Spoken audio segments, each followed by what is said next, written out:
नमस्कार। आज हम कक्षा 10वीं के अध्याय 7 मातृवंदना के अगले क्रम में पद क्रमांक 2 का अध्ययन करेंगे। इस पद में कवि निराला लिखते हैं कि बांधे आए तन पर देखूं तुझे नयन मन भर, मुझे देख तू सरजल दृगों से अपलक उर के शब्द दल पर, क्लेद युक्त अपना तन दूंगा मुक्त करूंगा तुझे अटल, तेरे चरणों पर देकर बलि सकल श्रेय श्रम संचित फल। उक्त पद में कवि अपने निस्वार्थ भाव से मातृभूमि के चरणों में अपना सर्वस्व अर्पित करता हुआ निवेदन करता है। तो व्याख्या से पूर्व हम शब्दार्थ लिखते हैं।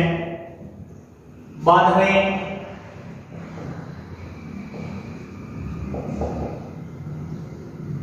यानी मुसीबतें,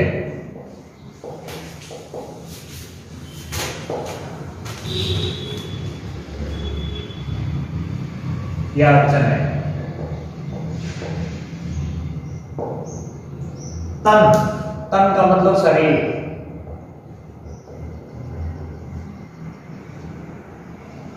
देखूं तुझे नयन मन भर, नयन, नयन का मतलब नेत्र,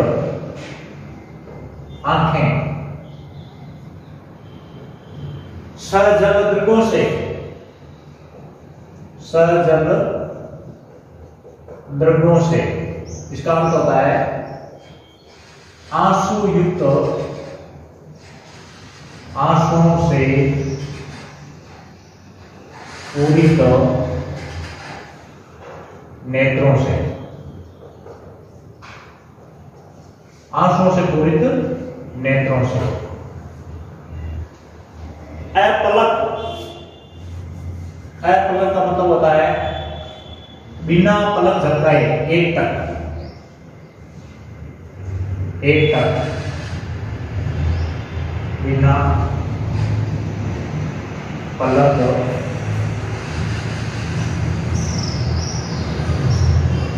झपकाए।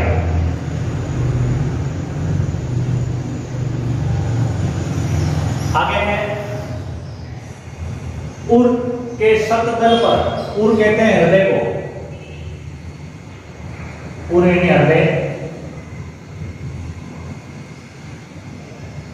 शब्ददल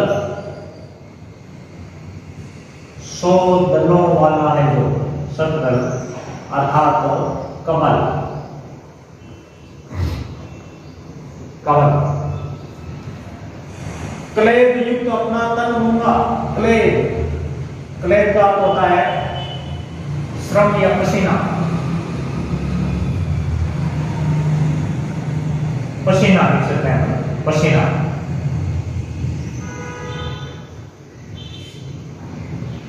मुक्त करूंगा तुझे अटल, मुक्त, मुक्त करना मतलब है स्वतंत्र, स्वतंत्र। तेरे चरणों पर देकर बलि सकल श्रेय, सकल, सकल का मतलब होता है समस्त या सारे, श्रेय यानी श्रेष्ठ,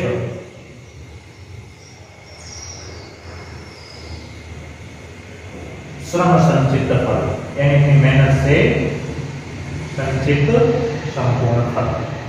तो यह इसमें शब्दार्थ है। अब इसकी से प्रसंग व्याख्या करते हैं। तो प्रथम बिंदु संदर्भ व प्रसंग। प्रस्तुत पद हमारी हिंदी पाठ्य पुस्तक में रचित कवि सूर्यकांत त्रिपाठी निराला द्वारा कृत मातृवंदना शीर्षक कविता से उद्धृत है। इसमें कवि भारत भूमि की स्वतंत्रता से आहत होकर के, दुखी होकर के और इन्हें स्वतंत्र करवाने के लिए अपना दृढ़ संकल्प व्यक्त कर रहा है। फिर है दूसरा बिंदु व्याख्या। व्याख्या हम लिखेंगे। कवि कहता है कि हे मातृभूमि, मेरे जीवन में आपको स्वतंत्र करवाने के लिए चाहे कितनी ही बाधाएं आए, कितनी मुसीबतें आए, उन सब को झेलता हुआ मैं अपना ये तन यानी अपना शरीर है वो तुम्हारे चरणों में अर्पित कर दूंगा। कवि मातृभूमि को स्वतंत्र करवाने के लिए अपना तन मन यहां तक कि जीवन के समस्त कर्म समर्पित करना चाहता है। तो आगे कहता है कि हे मातृभूमि, देखूं तुझे नयन वन भर, यानी कि मैं अपने मन में अपने नेत्रों से मन भर करके आपको सदा देखता रहूं और मुझे देख तू सहजल दर्गों से अपर। और हे मातृभूमि, तुम भी अपने आंसुओं से पूरित नेत्रों से एक टक नजर से सदा मुझे देखती रहना, यही मैं आशा करता हूं। और उर के सतदल पर और अपने हृदय रूपी कमल पर मुझे बिठाए रखना। और मैं क्या दूंगा, अर्थात कवि क्या समर्पित करना चाहता है? आगे कहता है क्लेद युक्त अपना तन दूंगा और मुक्त करूंगा तुझे अटल। हे मातृभूमि, मैं अपने मेहनत से, परिश्रम से और पसीने से युक्त अपने तन को समर्पित करके तुम्हारे चरणों में अर्पित करके और मैं तुम्हें सदा के लिए इस स्वतंत्रता की बेड़ियों से मुक्त करूंगा, ऐसा दृढ़ संकल्प लेता है कोई। फिर आगे कहता है तेरे चरणों पर देकर बलि सकल श्रेय श्रम संचित फल, यानी मैं अपने तन की, अपने जीवन की बलि तेरे चरणों में दे दूंगा। और यहां तक कि अपना तन, अपने समस्त सत्कर्म तथा जीवन के जन्म जन्मांतर के संचित सभी फल तुम्हारे चरणों में अर्पित करके मैं तुम पर न्योछावर करके और तुम्हें स्वतंत्र करवाऊंगा, ऐसी मेरी दृढ़ संकल्प युक्त प्रार्थना है। तो इस प्रकार कवि ने निस्वार्थ भाव से मातृभूमि के लिए देश प्रेम की भावना व्यक्त की है। अब विशेष नाम लिखेंगे।